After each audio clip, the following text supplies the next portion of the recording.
Welcome to Yard Talk. I'm Doug. Hi, I'm Greg. I'm a trained landscape architect and I believe in strong design.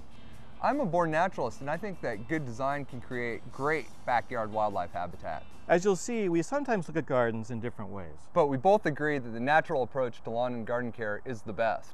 We're here to answer some of the many questions we hear from homeowners all over King County who call in to the Natural Lawn and Garden Hotline. We'll show you cutting-edge techniques to save you time and money without poisoning our children, our pets, or the environment.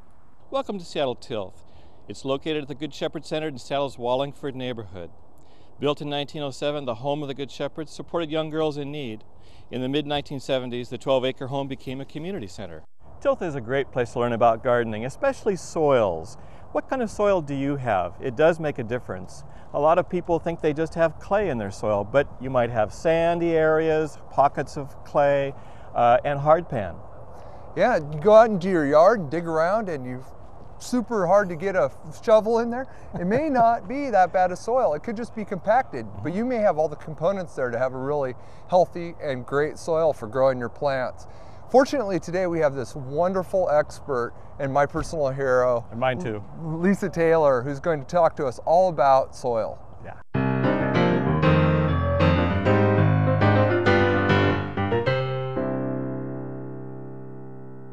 Lisa, tell us a little bit about Seattle Tilth, the Children's Garden, and the work that you do here.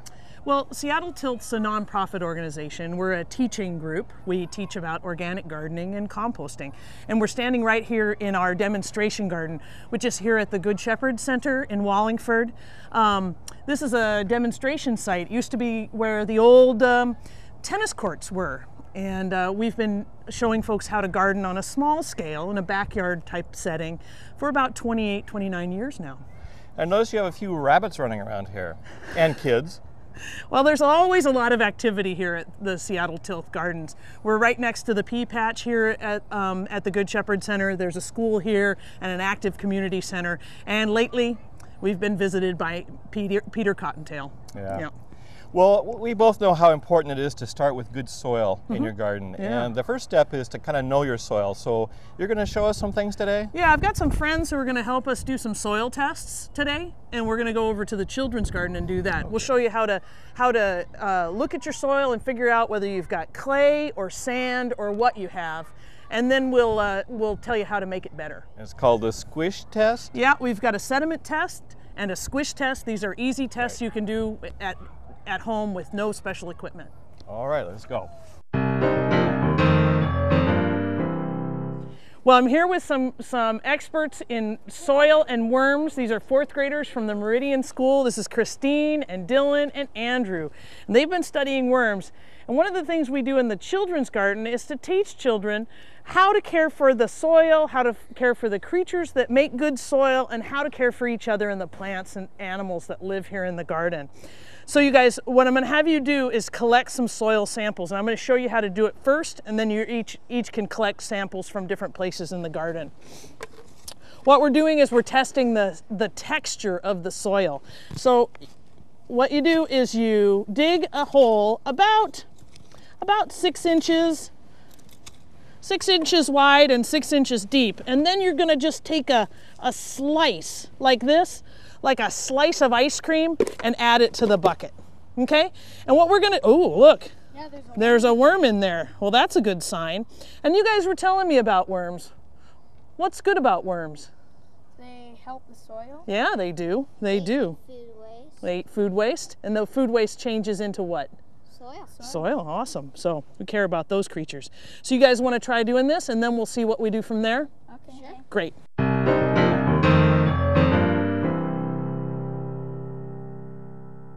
All right, when you want to do a sediment test to test for texture of your soil, you want to take samples from several different places around your garden to get an average of what your soil is like. So we've taken several samples, and we want to make sure we have at least 2 cups of soil when we do this. We easily have enough soil. Dylan, why don't you go ahead and give that a stir up that sample, and if you see any rocks or pieces of plant, go ahead and just pull those out. Great.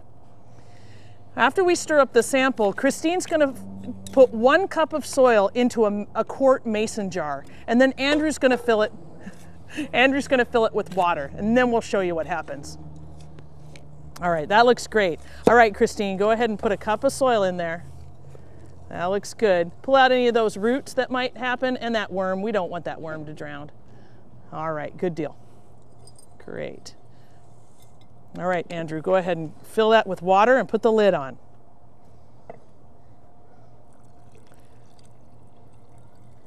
Wonderful. Perfect. All right. Now, all the particles were all mixed together, but when we suspend them in water, the heavy things are going to drop to the bottom first, and the lighter particles are going to float. You got that? Oh, that looks good. Give it a good shake. And then let it sit. Already the sand particles have started to settle on the bottom, and the murkiness at the top indicates that we have a lot of silt or clay particles. After about a half hour, we can test this to see how much sand we have. That looks like about 1 inch of sand. Now I have another sample that I did a while ago so I could let everything settle. And if you let it sit long enough, all the water will become clear. And we can sort of measure. I have about 1.75 inches of soil here, and easily 1 inch of it is the sand particles. So I've got a pretty sandy texture, but I have about 3/4 of an inch of silt and clay. So I'd probably call this sandy loam. A mixture of sand, clay, silt, and organic matter.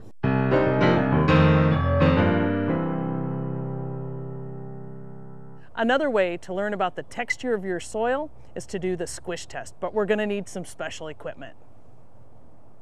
Here you go, guys. All right, so what you're going to do is Dylan and Andrew, you guys have 2 different kinds of soil. You're going to take about a handful or so and put it in our mix bucket. Christine, you're the water girl, so you're going to add just a little water. And what we want to try to do is make it just about the consistency of modeling clay. Wet enough to hold together, but not soppy.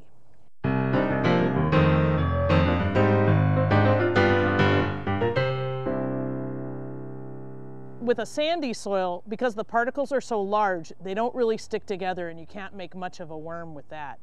Clay particles, on the other hand, are very small and they stick together and line up, and we could make a long worm out of that. What's the best soil? Well, you have what you have in your backyard, and what you need to do is learn what you have and how to improve it. What do you do when you've got sandy or clay soil? How can you improve the soil that you've got? Well, you can amend the soil by adding compost. It's a great thing to do in the spring or fall, add 1 inch or 2 of compost and dig it right into your garden beds. Later in the season or any time that you have the material, you can also use raw organic matter like leaves or straw or wood chips as a mulch, which is a technique where we spread the material out on top of the soil. It helps protect the soil, and it breaks down and becomes more organic matter and enriches our soil right where we want it. Yeah. Well, Grave's got some more tips and techniques to show us too. Oh, great.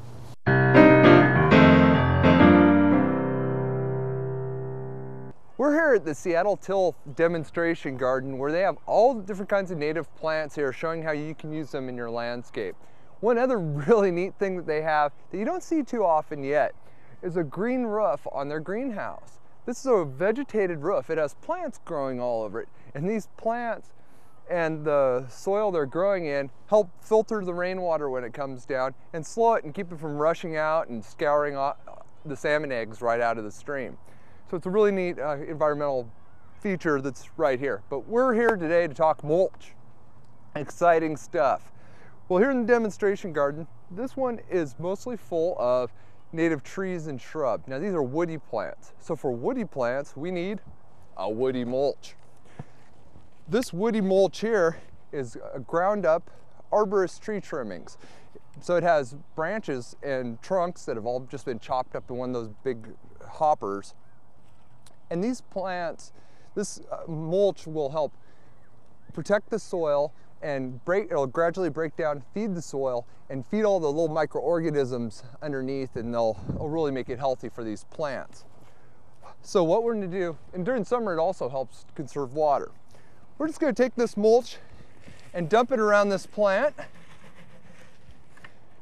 Now notice I'm not getting the mulch up onto the tree stem. It's very important that you don't bury the stem because it can cause a disease, an infection on the trunks and rot them out. And that's, of course, you want to help your plants, not kill them. So we're going to go ahead and spread that around. Since I do quite a bit of gardening, I measured my hand in advance, so I know how deep 4 inches on it, and I can just stick it down in here and figure out when I get 4 inches. And we'll just make that nice and thick through here. Very simple. Mulch is about the easiest gardening task you'll run across once you get it all spread out. Now, my favorite recipe for this sort of bed is to use 1 inch of compost with about 3 inches of wood chips on top. By doing that, the compost will break down quickly and feed the soil, and your plants will really thrive.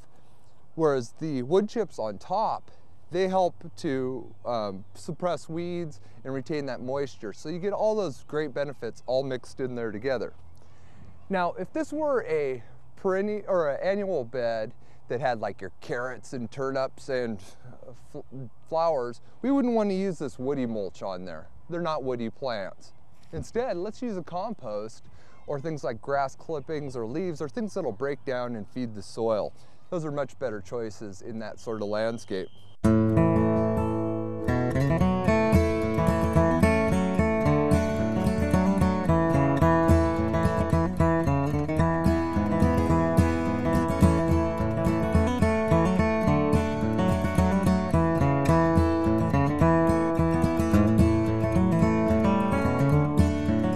We've learned so much today here at Seattle Tilth about types of soil, different types of mulch, as well as how you can use that mulch to really improve your compacted soils to really help your plants thrive. And if you have more questions, contact the Lawn and Garden Hotline and Seattle Tilth at seattletilth.org. Thanks for joining us for another episode of Yard Talk.